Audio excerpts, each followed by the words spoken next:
하나님께서 우리 교회 가운데 여러분 성도님들 가정 가운데에 기대 이상의 열매를 주시기를 축복합니다. 풍성함의 열매를 주시기를 소망합니다.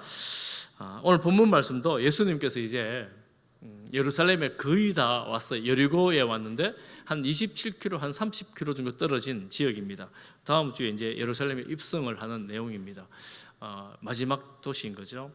이 여리고를 이제 오셔서 여리고에서는 머물지 않으시고 바로 통과하시는 그런 여정이었습니다. 들어오셨다가 나가다가 이제 한 사람을 만나는데 이 사람은 이때까지 예수님께서 사역하시면서 만났던 많은 사람들, 치유를 하셨던 많은 환자들, 그리고 심지어 제자들과도 다른 특별한 믿음으로 주님 앞에 나타났습니다. 이 예루살렘 여정의 마지막쯤 오면서 이런 믿음을 가진 사람이 등장했다는 것은 의미가 있다라고 볼 수가 있습니다. 그 사람 이름은 바디메오, 거지 맹인이다, 이렇게 말합니다. 예수님께서 여리고를 지나가려고 하는데 사람들이 웅성대는 소리를 듣고 맹인 거지인 그가 사람들에게 물었겠죠. 왜 이러냐? 나사렛 예수가 지나간다, 이런 이야기를 그가 들었겠지요. 그때 바디메오는 소리를 칩니다. 무엇이라고 소리를 치냐 하면 47절에 나사렛 예수시란 말을 듣고 소리 질러 이르되, 뭐라고 소리 지릅니까? 다윗의 자손 예수여. 사람들은 나사렛 예수라 그러는데 바디메오는 뭐라고요? 다윗의 자손 예수여, 이렇게 부르죠. 그는 왜 나사렛 예수여 하지 않고 다윗의 자손이라고 불렀을까요? 예수님께서 사역하신 자리가 나사렛이란 동네 근처에, 그리고 갈릴리 근처 지역에서 많은 사역을 했습니다. 그래서 사람들은 그쪽 출신이지, 그쪽 사람이지, 이런 의미로 눈에 보이는 대로 말했다면, 이 바디메오는 예수님에 대한 많은 이야기를 듣고 그가 우리가 기다리던 메시아 다윗의 후손이라는 확신을 가지고 외쳤습니다. 다윗의 후손, 다윗의 자손이라는 말은 그들이 유대인들이 기다렸던 메시아라는 말의 의미입니다. 그래서 그는 메시아라고 고백을 하는 거예요. 다른 사람은 나사렛 사람이라고 말하지만 그는 메시아라고 고백을 하는 것입니다. 신학적으로는 예수님이 누구신가 하는 이 말에 대해서 기독론이라는 말을 씁니다. 기독론, 예수님이 어떤 분이신가. 많은 사람들이 예수님 주변에 있었지만 이렇게 정확하게 바로 부른 사람은 거의 없었다라는 것이 좀 특별합니다. 예수님은 메시아로 오셨다라는 거지요. 저는 우리가 예수님을 믿고 예수님을 따르는데 우리 개인이, 여러분 각 개인이 예수님을, 우리 하나님을 부르는 호칭이 있었으면 좋겠어요. 이게 무슨 말이냐면, 내가 믿는 하나님, 여러분 하나님을 아버지라고 처음 부를 때 모태신앙인들은 잘 모르겠어요. 모태신앙인 아닌 분들은 하나님을 아버지라고 부를 때 얼마나 어색했습니까? 그리고 예수님을 주님이라 부를 때, 아니 인생의 주인은 난데 어떻게 예수님이 주님이야, 이런 생각하지 않으셨습니까? 그런 특별한 호칭, 그 호칭에는 하나님을 만나는 경험, 예수님의 사랑을 체험하는 경험을 통해서 하나님이 나의 아버지가 되고 예수님이 내 인생의 주인이 되는 겁니다. 그러면 내가 그 이름만 불러도 그 이름의 의미가 남다르지요. 여러분 이름에는 의미가 있지 않습니까? 그래서 우리가 하나님을 부를 때, 예수님을 부를 때 그저 식상한 이름, 남 부르는 이름, 그 이름 말고 나만이 마음에 감동을 주는 그 이름, 우리 주님, 우리 예수님을 부르는 우리 성도님들이 다 됐으면 좋겠어요. 이 말씀은 여러분들이 개인적으로 주님을 만나는 체험을 통해서 나오는 그 감동입니다.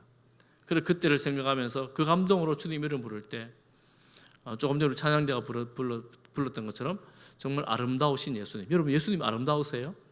존귀하신 예수님, 예수님 존귀하십니까? 그분이 어떻게 아름다우시고 얼마나 존귀하신가, 이런 마음이 들잖아요.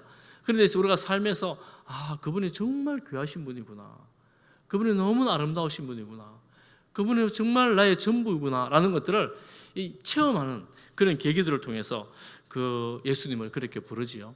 이 바디메오는 예수님을 본 적이 한 번도 없었지만 예수님을 그렇게 부릅니다. 다윗의 자손 예수여. 그 내용이 뭡니까? 나를 불쌍히 여기소서. 지금 제가 여러분 분위기가 너무 조용해서 이렇게 부르지만 흉내를 내본다면 그 당시에는 아마 이렇게 불렀을 것 같아요. 놀라지 마세요. 다윗의 자손 예수여, 나를 불쌍히 여기소서. 세 분이 잠이 깼었어요.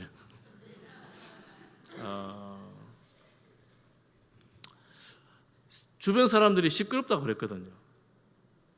조용하라 그러거든요. 그런데 그의 외침은 너무 간절합니다. 그는 거지였고 맹인이었습니다. 정말 불쌍한 사람이었어요. 무리들에게는, 제자들에게는 그 외침이 소음이었습니다. 그렇지만 절망적인 상황에서 간절하게 부르는 그 음성은 절박한 외침이었습니다. 무리들은 소음에 불과했지만 이 절박함을 들으신 분은 바로 예수님이십니다. 성경에서도 여러분 부르짖으라 그러잖아요. 에레미야서 33장 3절 말씀, 너무나 유명한 구절이잖아요. 우리 같이 한번 읽어볼까요? 시작. 너는 내게 부르짖으라. 내가 네게 응답하겠고 네가 알지 못하는 크고 은밀한 일을 내게 보이리라. 주님께서 부르짖으라고 말씀하시거든요. 부르짖으라.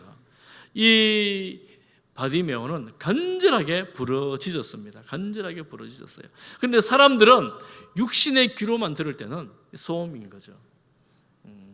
그리고 예수님은 귀로 들으실 뿐만 아니라 절박함을 보셨습니다. 사람들이 막아요. 예수님처럼 이렇게 잘 듣지를 못해요. 잘 보지를 못해요. 그러니 우리가 성경에 본 것처럼 어린아이가 예수님께로 가려고 할 때 사람들이 막잖아요. 지금 뭐 거지가, 맹인이 예수님께로 가려고 하니까 막습니다. 조용하라 그럽니다. 왜냐하면 너 같은 사람하고 예수님은 어울리지 않는다는 거예요. 어린아이들은 예수님과 어울리지 않는다는 거예요. 이게 무슨 의미일까요? 이런 괴성을 지르며 예수님을 찾는 사람들은, 시끄러운 소음을 내는 사람들은 예수님께 합당하지 않는 사람일까요? 예수님을 찾는 사람들은 고상하고 교양이 있어야만 할까요? 이런 무식한 사람 같으니라고 무식한 사람들은 주님을 찾으면 안 될까요? 어떤 우리 노회 안에 교회가 본당 리모델링을 했어요. 저희 교회와 비슷하게 저희 교회보다 조금 빨리 본당 리모델링을 했는데, 제가 리모델링한 교회에 들어가 보니까 문을 딱 닫으면 깜깜해요. 하나도 안 보여요. 빛이 들어오는 자리가 없어요. 불을 켜야만 빛이 들어와요. 제가 거기 가보고 우리는 무조건 창을 내달라고 그랬는데, 그 교회가 창을 내지 않는 이유가 있어요. 그게 뭐냐면 금요 기도회 하는데 이웃 주민이 와서 시끄럽다고 난리를 친 거예요. 그것도 한 차례가 아니라 여러 차례 그렇게 한 거예요. 그래서 당회가 의논을 해가지고 리모델링 하자. 그렇게 리모델링을 하면서 방음 너무 철저히 해서 빛 하나 들어오지 않게, 그리고 밖에 안에서 무슨 일을 해도 들리지 않도록 그렇게 리모델링을 한 거예요. 본당 리모델링을 한 거예요. 동네가 교회가 동네 안에 있는 그런 교회였거든요. 여러분 보세요. 어떤 사람에게는 하나님의 말씀, 찬양, 기도 소리가 구원으로 가는 길이라면 어떤 사람에게는 소음이 되어버리는 거예요. 참 안타깝지요. 어떤 사람들에게는 큰 소리로 기도하는 것, 울며 부르짖는 것, 이게 소음이어서 좀 그러지 말아라 이렇게 말할 이야기지만, 그 사람 당사자에게는 하나님께 간절한 구원의 요청을 하는 절박함인 겁니다. 근데 엉뚱하게도 여러분 교회 가면 가끔 그런 일이 있어요. 제가 새가족 모임하면서 제가 가끔 그런 말 하잖아요. 오늘도 마찬가지입니다. 여러분 오늘 이 자리에 있는 게 정말 복된 자리에 오신 거예요. 아멘. 여러분 정말 귀한 자리에 나오신 거예요. 제가 새가족 모임하면서 그렇게 가끔 말합니다. 여러분 정말 잘 오셨어요. 이 자리에 정말 귀한 자리에 오신 거예요. 이렇게 하니까 그중에 한 분이 그렇게 말씀하세요. 내가 믿음이 많은 건 아닌데, 믿음이 좋은 건 아닌데, 내가 예배당에 나올 수 있는 게, 이 자리에 있는 게 감사하다 이런 말씀을 하시더라고요. 제가 보니까 믿음이 없는 게 아니에요. 당신은 믿음이 없다고 자꾸 말하는데 믿음이 없는 게 아니에요. 왜냐하면 이 자리가 귀한 줄 아는 것, 내가 예수님을 예배하고 주님의 말씀을 듣는 이 자리가, 찬양하는 자리가 정말 복된 자리라는 것을 아는 것이, 여러분 믿음이 이미 시작된 거예요. 시작된 거예요. 여러분 보세요. 세상에 나가면 교회에 나가지 못할 이유들이 너무나 많습니다. 뭐 상처받기도 하고 뭐 뉴스를 보고 뭐 나가고 싶은 마음이 없기도 하고 몸이 아파서 마음이 아파서 상해서 속상해서 나가지 못하는 그런 일들도 많습니다. 결단하고 나가지 않는 그런 분들도 있습니다. 여러분, 세상은, 사단은 성도들이, 하나님의 사람들이 하나님께로 가까이 나아가는 길을 그토록 집요하게 방해를 합니다. 내버려 두지 않습니다. 가까이 나가지 못하도록 합니다. 하나님의 말씀을 가까이 하지 못하도록 합니다. 찬양을 하지 못하도록 하죠. 어떻게든 방해합니다. 전도해보면 우리 중에도 그런 분들, 경험하신 분들이 있어요. 저희들이 토요일에 노방전도를 하거든요. 노방전도를 하면 거의 그런 일을 잘 없는데 가끔 제가 교회 한번 가보겠습니다. 그래요. 그러면 주일 11시까지 여기 오세요. 이렇게 하면 올까요? 온다 해놓고 약속해놓고 오지 않는 경우가 많습니다. 제가 보니까 뭐 2명의 그런 분이 계셨는데 하여튼 약속하고 한 분 오셨어요. 그리고 잘 안 오시더라고요. 제가 들은 얘기를 보면. 여러분, 우리가 새생명 축제를 할 때도 우리가 뭐 만나서 약속하고 차 마시고 식사 같이 하고 오너라 약속하고 정하고 이랬는데도 불구하고 그날 되면 야, 누가 연락이 와서 가야 된다, 집안에 무슨 일이 있다, 뭐 이러면서 이런저런 이유들로 예배당 문턱 넘기가 정말 어렵습니다. 정말 어렵습니다. 내가 한번 가봐야겠다고 결단했음에도 불구하고 이 자리까지 나오기가 쉽지 않더라는 거예요. 때로는 반대로 스스로 그런 마음이 들어요. 주변에서 이렇게 말하잖아요. 아이고, 네가 뭐 교회 간다고 배울 수 있겠냐. 그러면 아이고, 그렇지, 내가 뭐 교회 간다고 배울 수 있냐. 이러면 스스로 마음이 낙심되기도 합니다. 그런데 오늘 여러분, 바디메오는 주변에서 뭐라고 말하든 예수님이 자신을 어떻게 생각하든 예수님께로 나가는 길을 멈추지 않습니다.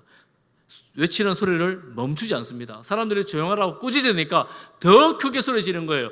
다윗의 자손 예수여, 나를 불쌍히 여기소서. 더 간절함으로 나오는 겁니다. 그리고 예수님께서 그를 보시고 부르십니다. 겉옷을 벗어놓고 쫓아서 예수님께 갑니다. 예수님께서 그에게 묻습니다. 내가 너에게 무엇을 해주기를 원하느냐. 여러분, 예수님이 하나님이신데 딱 보면 알 거 아니에요. 아이고, 얘가 눈이 안 보이는 애구나. 그리고 거지구나. 아이고, 코 냄새야. 막 이러면서 그럴 거 아니에요. 거지 맹인인 것을 몰랐을까요? 그런데 주님은 묻습니다. 너는 지금 돈이 필요해. 내가 돈을 줄까? 아니면 너는 지금 눈을 떠야 되니까 내가 눈을 열어줄까? 이렇게 말씀하지 않습니다. 무엇을 하여 주기를 원하느냐? 하나님은 우리의 모든 형편을 우리 자신보다 더 잘 아십니다. 때로는 우리가 내가 지금 무엇을 기도해야 될지, 내가 어떻게 해야 할지, 누구를 만나야 될지조차 깜깜하게 아무것도 모를 때조차도 하나님은 그런 모든 상황을 나 자신보다도, 우리 자신보다도 더 잘 아십니다. 그러면 하나님께서 주님 그저 알아서 해주세요, 내게 필요한 거 주세요, 이게 아니라 주님 물으시는 거예요. 내가 너에게 뭘 줄까? 여러분도 여러분 딱 기다리고 있어야 돼요.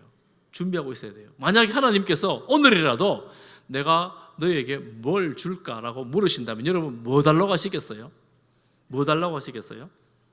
주님은 우리가 구하기를 원하십니다. 구하라고 말씀하십니다. 주님은 계획하고 준비하고 계시지만 그거 달라라고, 요구하라라고 말씀하십니다. 그래서 우리는 주님께 구하는 거예요. 주님, 제가 이거 필요합니다. 이거 주십시오. 주님, 보기를 원합니다. 보기를 원합니다. 이 맹인의 나를 불쌍히 여겨 주옵소서라는 이 불쌍히 여김은 보는 거예요. 눈이 열려 보는 것입니다. 세상을 보는 것이고, 사랑하는 가족을 보는 것이고, 그의 친구들을 보는 것이고, 아름다운 자연을 보는 것입니다. 그리고 내 눈을 열어주실 주님을 보는 것입니다. 그의 간절한 소망은 바로 보는 것입니다. 이 요구를 들어보면 이 맹인이 가졌던 믿음은 뭐냐면, 내 앞에 계신 주님, 당신은 내 눈을 열어주실 분입니다라는 확신입니다. 당신이 내 눈을 열어줄 것입니다라는 확신입니다. 이 확신과 이 믿음으로, 강력한 믿음으로 요청하는 것입니다. 보기를 원합니다. 보기를 원합니다. 예수님은 그의 믿음을 보셨고 또한 그의 눈을 열어주십니다. 구원하셨다라고 말씀하십니다. 구원하시고 그는 보게 되었다라고 말씀하십니다. 50절에서 그는 겉옷을 내버리고 뛰어 일어나 예수님께 나왔다고 말합니다. 여러분, 겉옷은 거지에게는 겉옷 이상의 재산이죠. 그리고 옷은 신분을 나타냅니다. 여러분, 옷이 그 사람이 정체성을 보여주기도 하잖아요. 냄새나는 겉옷은 그가 거지라는 사실을 충분히 보여주었을 것입니다. 그러니 그 겉옷을 벗어 버렸다는 것은 그가 가진 모두를, 그리고 그의 신분을 벗어 버렸다라는 그런 의미가 있습니다. 그런 그에게 예수님께서 내가 너의 믿음을 보았다 이렇게 말씀하시죠. 그리고 예수님은 구원을 선포하시면서 치유가 일어났고 그 다음에는 가라 이렇게 말씀하십니다. 가라. 예수께서 이르시되 52절에 가라 내 믿음이 너를 구원하였다 이렇게 말씀하시죠. 여러분, 이 거지가, 이 맹인이 가라면 어디로 가요? 예수님이 좀 나를 따라오너라 이랬으면 얼마나 좋았겠어요. 근데 예수님이 가라 그래요. 어디로 가면 좋겠습니까? 거지죠. 구구라는 사람이죠. 이 맹인 거지 바디메오는 어디로 가야 할지 너무나 잘 알고 있었습니다. 가라 그러면 어디로 가요? 예수님 따라가는 거예요. 예수님을 따라가는 거예요. 아무것도 없이 그 자리에서 그대로 즉시로 예수님을 따르는 거예요. 여러분, 성경에 보면 많은 사람들이 치유를 받았지만 그 자리에서 즉시로 예수님을 따르는 사람은 극히 소수에 불과합니다.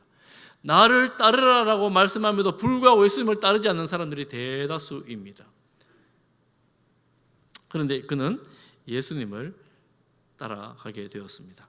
오늘 본문에 바디메오 이름이 나오잖아요. 그런데 이 이름은 디메오의 아들이라는 의미입니다. 유대식이죠. 그의 이름이 또 따로 있습니다. 사실은.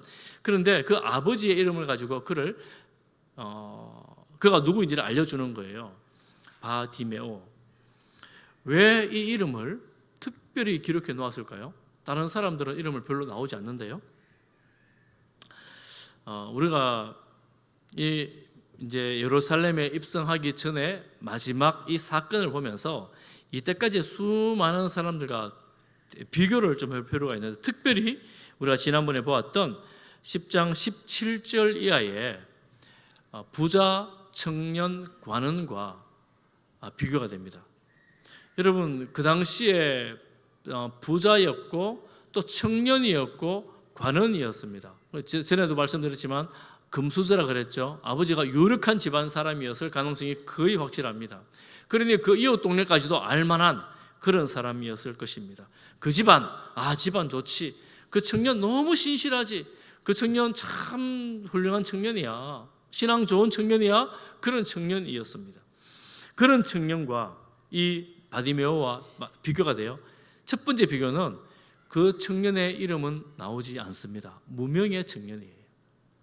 아니, 그런 유력한 집안의 청년의 이름을 기록하지 않고 이 거지 맹인의 이름을 기록하다니, 여러분 특별하지요? 좀 다르지요? 조금 비교해 보겠습니다. 이 바디메오는 예수님을 다윗의 자손이라고 메시아라고 확신하며 불렀습니다. 그런데 그는, 부자 청년 관원은 예수님을 뭐라고 불렀을까요? 기억나십니까? 선한 선생님이라고 불렀습니다. 그리고 예수님 앞에 무릎을 꿇었어요. 그러니까 그는 예수님에 대해서 알긴 알았습니다. 정말 훌륭한 선생님, 선하신 선생님, 좋으신 분, 바른 가르침을 주시는 분. 그렇지만 거기까지였습니다. 그분을 메시아로 보지를 못했습니다. 여러분, 어떻게 그들이 바디메오던 청년이 예수님을 알게 되었을까요? 아마 소문을 들었겠지요.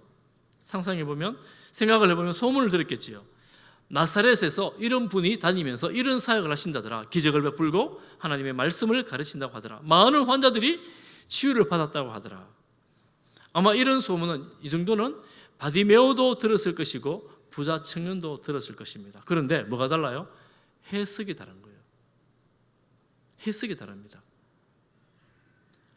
부자 청년은 많이 배운 청년이에요.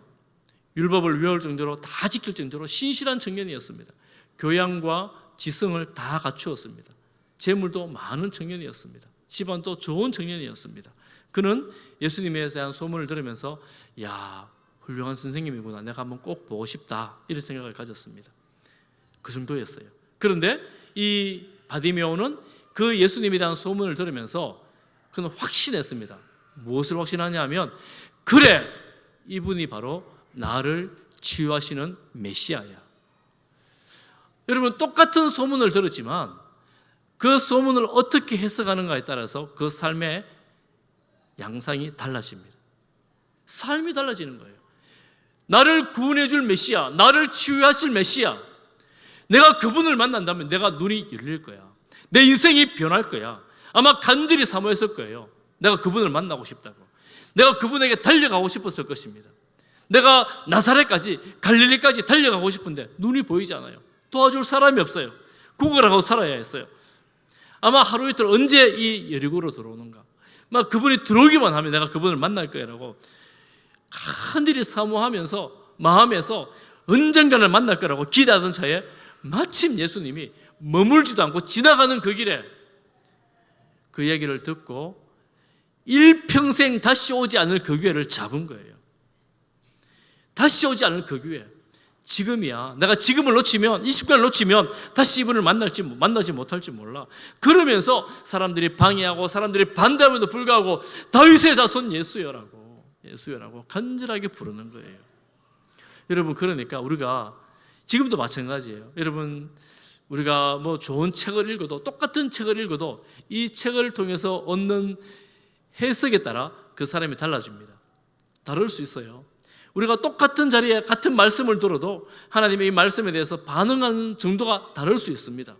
그리고 우리가 정말 하나님의 말씀, 능력의 말씀, 우리가 읽고 묵상하고 할 때마다 이 말씀이 나를 살리는 말씀이라고 생각할 때에 우리의 삶은 달라지게 되는 것이지요. 우리가 성도들을 좀 만나보면 연세 드신 성도님들이 가끔 이런 말씀을 하세요. 내가 어렸을 때, 그때 청년의 때에 뭐 어떤 일이 있었는데 하나님께서 내게 이런 말씀을 하셨어. 그래서 내가 정말 제대로 하나님을 믿었다면 내 인생이 달라졌을 텐데. 그리고 내가 그때 어떤 집회에서 큰 은혜를 받았는데 그때 집회를 마치고 내려오면서 그냥 제자리로 돌아가 버렸어. 그때 내가 마음에 결단을 하고 하나님께 다시 나왔더라면 내가 좀 달라졌을 텐데. 사는 게 바빠서, 세상이 바빠서 분주해서 주님 앞에 제대로 나가지 못했노라고 그런 고백을 하시는 분이 있어요. 여러분, 혹시 그렇지 않습니까? 내가 젊었을 때 그때 정말 주님 크신 은혜를 주셨는데 그런 분 많잖아요. 결혼하다 보니까 시댁에 믿지 마라 그러고 하나님 떠나버리고, 그리고 나이 들어가 연세 드셔가지고 주님 앞에 나올 때 눈물 흘리면서 감동하며 나오고 그러지 않습니까? 그렇게 보면 여러분, 지금이 은혜 받을 때입니다. 지금이 구원의 날이에요. 연기하지 마시기를 바랍니다.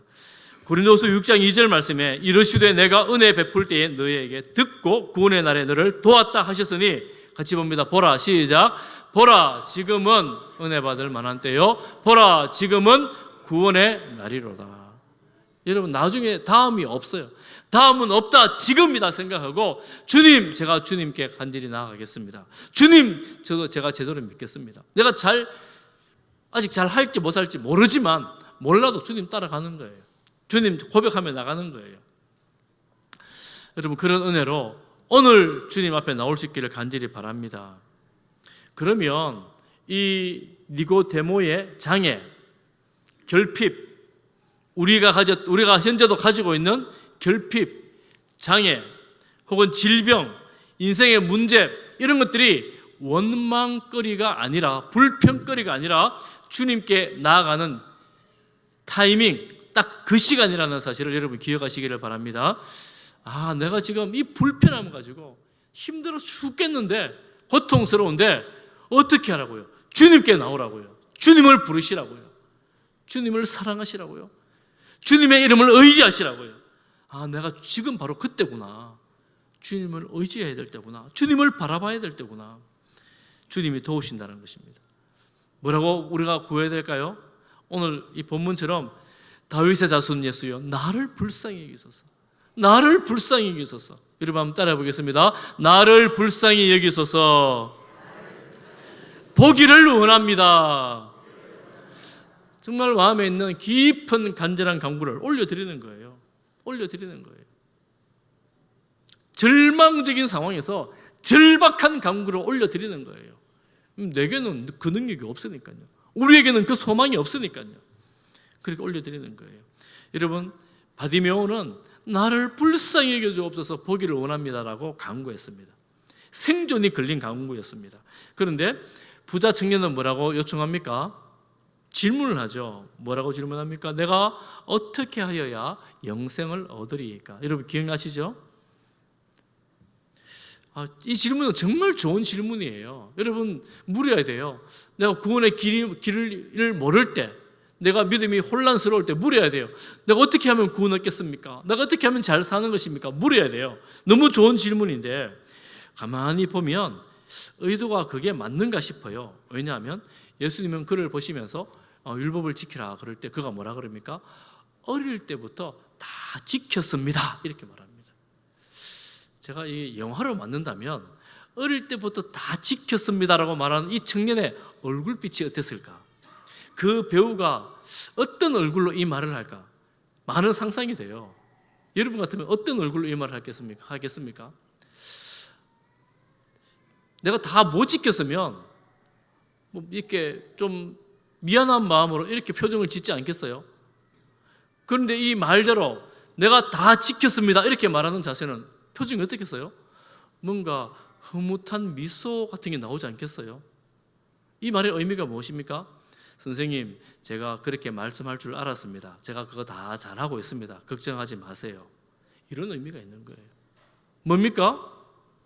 자부심을 넘는 교만함이 있는 율법에 대해서, 말씀에 대해서 내가 그건 다 지키고 살았어요. 어릴 때부터 다 지켰습니다. 나 자신을 드러내려고 했던 질문이라고 볼 수가 있습니다. 부자 청년 관원이었습니다. 충분히 드러낼 만하지요. 그 인생을 보면 너무너무 잘 살아왔으니까요. 너무너무 자랑스러운 배경, 뭐 하나 빠지는 게 하나도 없잖아요. 주님 앞에 그 자랑하고 드러내고 싶었던 건 아니겠어요? 바디메오는 뭐라고요? 생존이 걸린 문제로 요구를 하고 있는 겁니다. 여러분 앞에 제자들, 지난주에 본 제자들은 뭐라고 말합니까? 주님, 영광 중에서 요한과 야고보 하나는 좌우에 하나는 우위에 앉게 해 주십시오. 제자들이 열받았잖아요. 다 분노하잖아요.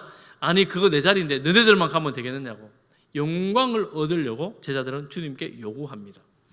그러니 지금 주님을 따르는 제자들조차도 이 요구가 달라요. 세상의 영광을 구합니다. 좀 가진 사람들은 뭐 넉넉함을 구하고 자신을 드러내기를 그렇게 구하는 중에 바디메오의 요구는 가장 급하고 가장 중요한 생존에 관한 그런 요구를 메시아이신 그분에게 하고 있는 겁니다. 우리 주님은 불쌍히 여기시는 분이에요. 긍휼히 여기시는 분입니다. 간곡하게 부르는 그런 자들에게 긍휼을 베풀어 주십니다. 그런데 좀 그런 거 있죠. 이것도 세 가족 모임에서 나온 말인데 그런 기도는 뭐 너무 속 보이잖아요. 이런 말씀을 하시더라고요. 속 보이잖아요. 여러분 속 보이는 기도 있잖아요. 약간 세속적인 기도 있잖아요. 하나님 돈 좀 많이 벌었으면 좋겠어요. 지금 힘들어요. 뭐 이런 거. 아니면 하나님 빨리 좀 이렇게 몸 낫게 해주세요. 뭐 이런 거 약간 인간적으로 보이는 기도 이런 거 있지 않습니까? 그런 거 한 번도 안 해봤대요. 그런 기도 어떻게 합니까? 한 번도 안 해봤대요. 그럼 무슨 기도 하냐 그러니까 뭐 좀 뭐 나라 평안, 뭐 전쟁 없어지고 뭐 이런 기도 뭐 이런 거예요. 이 세 가족 모임에서 나온 이야기예요. 그럴 수 있잖아요. 그럴 수 있다고 생각을 해요. 우리에게 절박함이 생길 때 속 보이는 기도를 올려드리는 거예요. 우리의 속을 그대로 다 보여드리는 거예요. 주님께 다 까발려 주님께 보여드리는 거예요. 깊은 속 전부를. 주님, 내가 아파요. 내가 가난해요. 내가 힘들어요.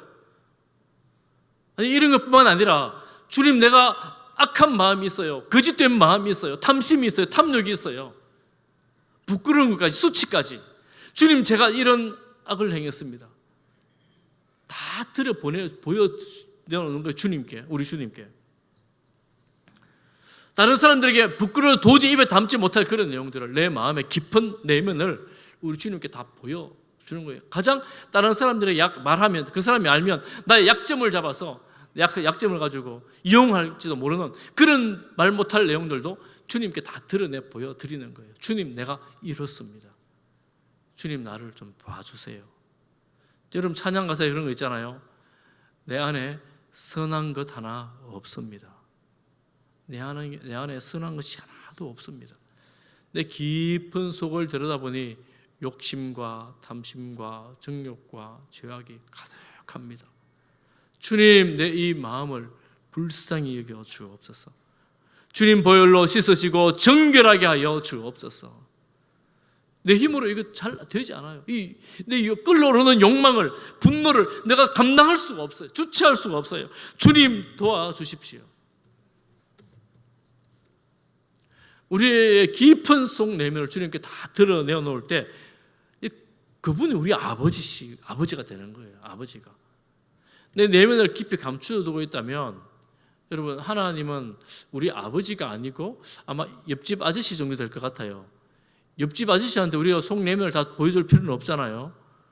그렇지만 그분은 옆집 아저씨가 아니고 우리 하나님 아버지이십니다. 그러므로 그분 앞에 우리의 모든 것을, 깊은 내면을 다 보여드리는 겁니다. 아버지께 그런 마음으로 나갈 수 있기를 간절히 바랍니다. 그리고 이 바디메오는 겉옷을 버리고 길에서 예수를 따라갑니다. 예수님을 쫓아갑니다. 그리고 그 부자 청년, 무명의 부자 청년은 예수님의 요구에 그거 다 버려주고 나를 따르라는 그 요구에 슬픈 기색으로 근심하며 갑니다. 자기 길을 갑니다. 사실은 이 예수님을 따르는 길은 예루살렘에 올라가면 예수님이 고난의 길입니다. 이 바디메오가 고난을 잘 알았을까요? 아마 잘 몰랐을 거예요. 그렇지만 주님 따라가는 거예요. 왜냐하면 그분이 내 소망이고 나를 구원하신 분이니까 따라가는 거예요. 그렇지만 부자 청년은 예수님을 그런 분으로조차도 보지를 못하였습니다. 슬픈 얼굴로 근심하며 자기 길을 갔습니다. 한 명은 기쁨과 감사로, 눈이 열렸으니까 얼마나 기쁘겠어요. 눈이 열렸으니까 얼마나 감사하겠어요. 기쁨과 감사로 주님을 따랐다면, 한 명은 슬픔과 근심으로 자기 길을 가고 말았습니다. 여러분, 누가 제자입니까? 말씀을 정리해 봅니다. 예수님은 예루살렘 마지막 여정에서, 올라가는 마지막 여정에서 거지 맹인 바디메오를 만납니다. 그는 이때까지 따랐던 수많은 무리들, 또 12제자들, 그 중에 3명의 특별한 제자들에게도 듣지 못했던 믿음의 고백을 들으셨고, 또 그에게 특별한 은혜를 베푸사 눈을 열어주시고 그를 구원하셨습니다. 사랑하는 성도 여러분, 우리 성도들은 가끔씩 좀 울어야 되는 것 같아요. 좀 울어야 돼요. 여러분, 언제 주님 앞에 울어보셨습니까? 언제 눈물 흘려보셨나요? 때로는 목 놓아 울 필요도 있습니다. 세상 사람 다 이해하지 못하고 함께 믿는 사람도 아이고 저 사람 무슨 일 있나? 뭐 큰일 났나? 뭐 이럴 생각 뭐 들든지 말든지 하나님 앞에서 우리 전부를 내려놓고 목 놓아 울 필요가 있습니다. 때로는 별나다고 말하든지 말든지 소리쳐 주 앞에 간절히 요구해야 될 때가 있습니다. 그의 간구를 주님께서 보시고 들으셨어요. 중국 내지 선교회를 창설했던 허드슨 테일러, 당시 중국 항구들로만 선교사님들이 많이 있고 중국 그 넓은 땅에 내지로 아무도 들어가지 않을 때 선교단을 만들어서 많은 사역을 했던 허드슨 테일러가 했던 말입니다. 이렇게 말했어요. 사단은 우리의 둘레에 울타리를 쳐놓고 우리가 움직이는 것을 방해할지 모르나 우리 위에 지붕을 씌워놓고 우리가 위로 쳐다보는 것은 방해할 수 없다. 성경에 사방이 우겨쌈을 당하여도 우리가 사이지 않는 것은 하늘을 향하여 열린 문이 있거든요. 우리가 어떤 환경의 어려움 상황 속에서도 환경으로 보면 도저히 길이 보이지 않아도 하늘로 열린 문을 막을 리는 아무도 없습니다.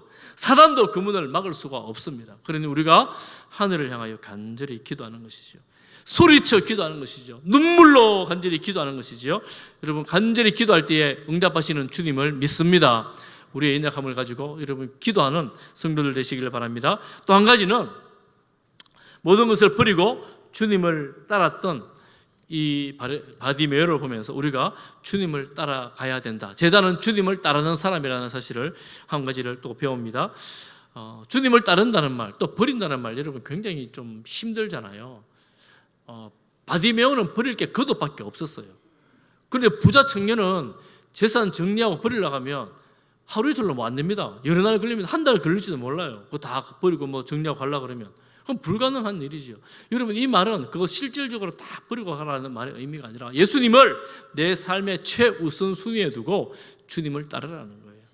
어떤 일에서든지 예수님을 최우선순위에 두라는 것입니다.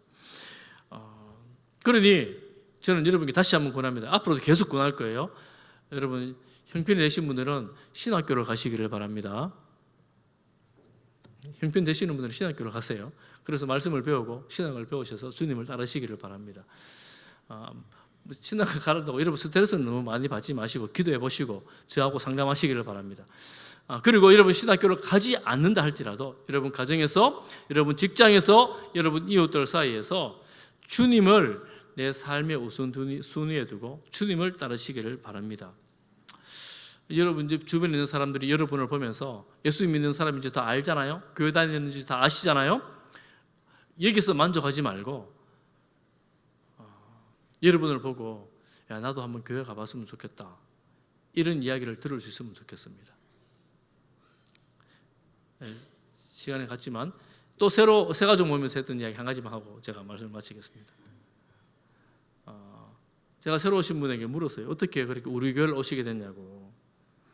그분 주변에 보니까 교회 가라고 하시는 분이 뭐 주변에 가족 형제 목사님도 있고 뭐 권사님도 있고 많은 분들이 교회 가라고 기도한다고 그렇게 그랬대요. 그런데 그분이 결정적으로 우리 교회에 나오게 된 계기는 옆에 있는 자기하고 함께 온 그 집사님이 너무 달라졌대요. 예전하고 아는 집사님 아는 분인데 그래서 우리 교회에 왔대요. 제가 그 말 듣고 얼마나 은혜가 되고 감사하던지요. 우리가 여러분 주변에 있는 사람들, 믿지 않는 사람들 여러분을 보면서 야 네가 가는 교회 한번 가봤으면 좋겠다 이런 이야기를 들었으면 좋겠어요. 네가 믿는 하나님을 나도 좀 알았으면 좋겠다. 그 하나님께 내 좀 소개시켜줘 뭐 이런 말씀을 좀 들었으면 좋겠어요. 여러분 그러면 여러분 하나님 소개시켜 드리세요. 예수님에 대해서 말씀해 주세요. 얼마나 감사하고 놀라운 일입니까? 바디메오가 예수님에게 이렇게 간절하게 부르짖고 간절하게 할 수 있었던 이유는 바디메오에게는 예수님만이 그의 구원자였습니다. 예수님만이 치유자였습니다. 예수님만이 그에게 유일한 소망이었습니다. 그런 예수님에게 간절함으로 부르짖었고 구원을 받았고 따르는 제자가 되었습니다. 우리에게 예수님이 그런 분이 되기를 간절히 소망합니다. 나의 치유자, 소망, 구원자 우리 주 예수님, 가장 아름다우시고 존귀하신 그 주 예수님 여러분 믿고 믿음으로 평생을 살아가는 사랑하는 성도님들 되시기를 축복합니다. 기도하겠습니다. 하나님 아버지의 은혜를 감사합니다. 우리를 하나님 자녀 삼으시고 예수님을 구주로 주님으로 믿고 따르게 하심을 감사합니다. 우리 모든 성지의 가족들이 이 믿음으로 평생을 살아가게 하옵소서. 예수님 이름으로 기도하옵나이다. 아멘.